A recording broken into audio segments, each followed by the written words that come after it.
அனைவருக்கும் வணக்கம். என் பெயர் ஹேமஸ்ரீ. நான் 5ஆம் வகுப்பு படிக்கின்றேன்.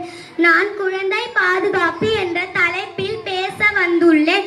குழந்தை பாதுகாப்பு என்பது குழந்தைகளுக்கு எதிராக நடைபெறும் வன்முறை, சுரண்டல், தீங்கிழைத்தல் மற்றும் புறக்கணிப்பு போன்றவற்றில் இருந்து அவர்களை பாதுகாப்பது ஆகும்.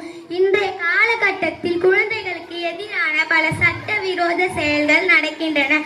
குழந்தை தொழிலாளர், குழந்தை திருமணம், குழந்தைகளை துன்புறுத்துதல், சில குடும்பங்களின் பெற்றோர்களின் ஒற்றுமையின்மை, போதைப் பொருள் ஆகியவற்றால் குழந்தைகள் உடல் அளவிலும் மனதளவிலும் பாதிக்கப்படுகின்றனர்.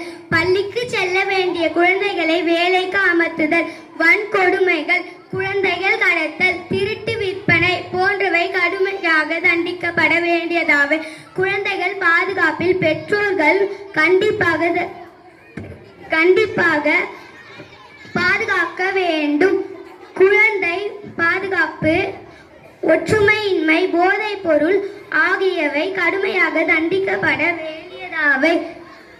பள்ளி, மாலை வகுப்பு, வீடு, உறவினர் வீடு என்று குழந்தைகள் எங்கு சென்றாலும் பாதுகாப்பை உறுதி செய்ய வேண்டியது அவசியமாகும். நன்றி, வணக்கம்.